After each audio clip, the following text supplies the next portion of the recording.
મિત્રો અહીંયા આવી ગઈ થોડીક ઓફ રોડિંગ.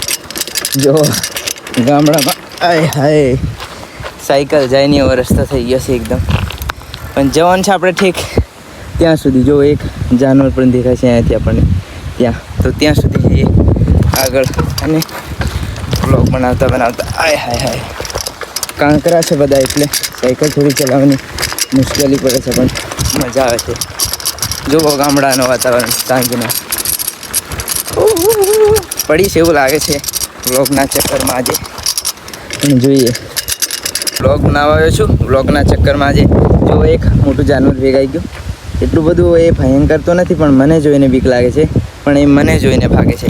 2 સિંગવાળું પ્રાણી છે જે અમારા અનાજ બગાડે છે, પણ હમણાં તો કંઈ ઉગ્યું નથી એટલે કંઈ બગાડતું નથી.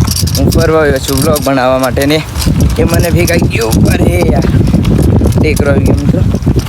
જો આ છે અમારા ખેતરો. અહીંથી કેવા લાગે છે. જો નાની નાની મકાઈ ઉગી ગઈ છે અને ત્યાં પૂડિયા બનાવવામાં આવ્યા છે. જો આ હા હા વાડ બનાવવામાં આવી મોટી મોટી. જો મિત્રો રાઈડ આમાં લાગે મારી સાયકલ પંચર થઈ જવાની છે કાંટામાં. ધીરે ધીરે સાચવીને જવું પડશે. ઓહ એક હાથે સાયકલ ચલાવવાની મજા નહીં આવતી મિત્રો, પણ થોડીક જ વાર છે. હવે આપણે એવા ખાસ પ્લેસ પર પૂતી જવાના છે જ્યાં રહીને તમને નજારો દેખાશે. મોર હેલો પીકોક કભી ઉસ નૂર નૂર કહેતે હૈ.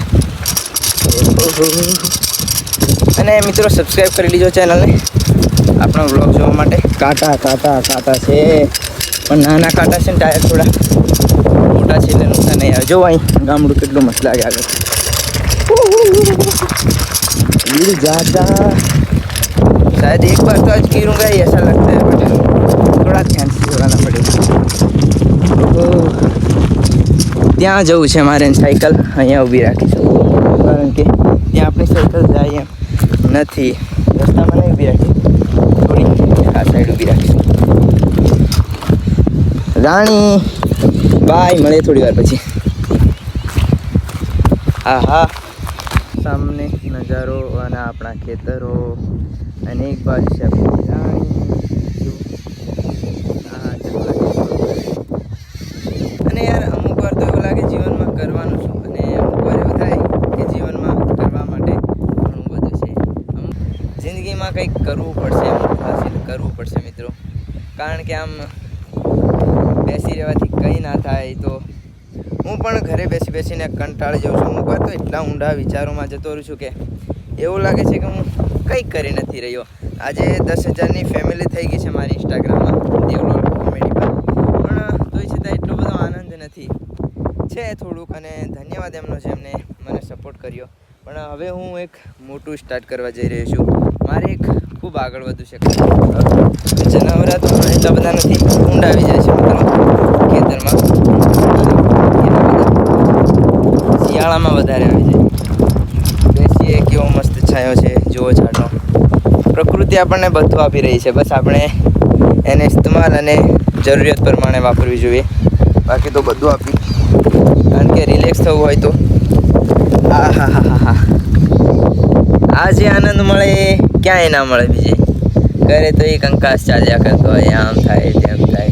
તો એના માટે થોડાક એવું લાગે તો ઘરેથી દૂર જવાનું, 1-2 ગામ છોડીને, અથવા ગામની એવી જગ્યા પર જવાનું જ્યાં તમને કોઈ ડિસ્ટર્બ ના કરે ને થોડાક પલ શાંતિથી બેસી શકો આરામથી.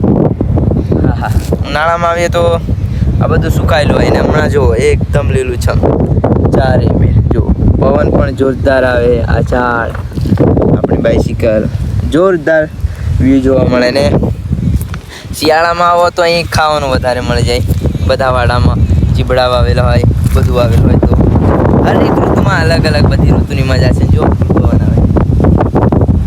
અને અમુક લોકો તો મને એવું કહે છે કે વિચારે છે કે તું કરે શું છે, બ્લોગર છે, કોમેડિયન છે, કલાકાર છે, સિંગર છે, શું છે? તો હું એમને એટલું કહેવા માંગીશ કે હું લાઈફને એક એવા મોડ પર લઈ જવાની કોશિશ કરી રહ્યો છું કે જ્યાં આપણી પાસે બધું જ હોય. બસ બધું એટલે કહેવાના મતલબમાં આપણને જે સુખ જોઈએ છે એ હોવું જરૂરી છે. આપણી પાસે પૈસા પ્લસ ઇન્કમ, સારું ઘર ને આપણા પરિવારને ખુશ રાખી શકીએ એટલું તો હોવા જોઈએ. એટલા માટે હું એ બધી જ વસ્તુ ટ્રાય કરી રહ્યો છું જે મારાથી થાય છે. તો હું બધું જ ટ્રાય કરું ને પણ જોઈએ ક્યાં સફળતા મળે છે. પણ કંઈ મારે બાકી નથી રાખવું. હું એવું વિચારું છું કે આપણી જિંદગીના હવે 5 સાલ વીતી જશે. માન કે હમણાં હું લગભગ 19 થી 18 વર્ષનો છું. તો હવે 5 વર્ષ પછી 24 વર્ષની જ્યારે મારી ઉંમર થશે ત્યારે મને એવું ના લાગવા જોઈએ જીવનમાં હું ત્યાંથી વળીને પાછળ જોઉં તો કે મેં આ ના કર્યું. એટલા માટે હું બધું જ ટ્રાય કરી રહ્યો છું. એટલે ત્યાં જઈને પણ મને અફસોસ ના થાય કે મેં આ ના કર્યું. ત્યાં જઈને પણ મને એવું લાગે કે હા, ત્યાં બધું જ તારી રીતે બધી જ ત્યાં કોશિશ કરી છે. તારાથી જે થાય તે બધું જ કર્યું છે. એટલા માટે કોઈ અફસોસ ના રહે. અને મને મારા પર ખુદ પર એટલો વિશ્વાસ છે કે હું એક દાડો કંઈક ના કંઈક તો કરી જઈશ. તો બસ ખાલી તમે સપોર્ટ કરતા રહેજો. બાકી જે આપણી લાઈફમાં થાય એ સ્વીકારવા રાજી રહું છું હું. અને આગળની જર્ની આપણે ચાલુ રાખશું. અને મારી લાઈફ હમણાં ક્યાં છે અને આગલા દિવસોમાં ક્યાં જશે એ કોઈને ખબર નથી મિત્રો. પણ તમે મારી જર્ની જોવા મને ફોલો કરી લેજો, સબસ્ક્રાઈબ કરી લેજો. બસ બાકી તો જય શ્રી કૃષ્ણ, રાધે રાધે. અને તમને લાગતું છે કે આ લેક્ચરનો બ્લોગ છે કે શું, પણ એવું નથી મિત્રો. આજે જે મારા મનમાં જે આવે છે તે હું બહાર કાઢી રહ્યો છું. કારણ કે આજ એવી જગ્યા છે ને આજ એવો સમય છે જે હું તમારી આગળ કહી શકું, જે મારી દિલની વાતો છે એ બધી કહી શકું. બસ આવું છે. બસ જિંદગીમાં હાર નથી માનવી યાર, કંઈક કરીને તો બતાવવું છે. કારણ કે એક જ લાઈફ છે અને એને પણ એવી જોરદાર બનાવીશું ધીરે ધીરે કે તમે કદાચ જોશો મારી લાઈફ જર્ની તો સમજાઈ જશે. તો ચાલો મિત્રો, આ વ્લોગને અહીંયા એન્ડ કરીએ અને મળીએ આવતા વ્લોગમાં. ત્યાં સુધી बाय बाय. लेट्स गो, चलते हैं घर की ओर. रानी हमारी वहाँ खड़ी है तो उसे लेके हम चलते हैं घर की ओर. चलो गाइस, मिलते हैं अगले वीडियो में. बाय.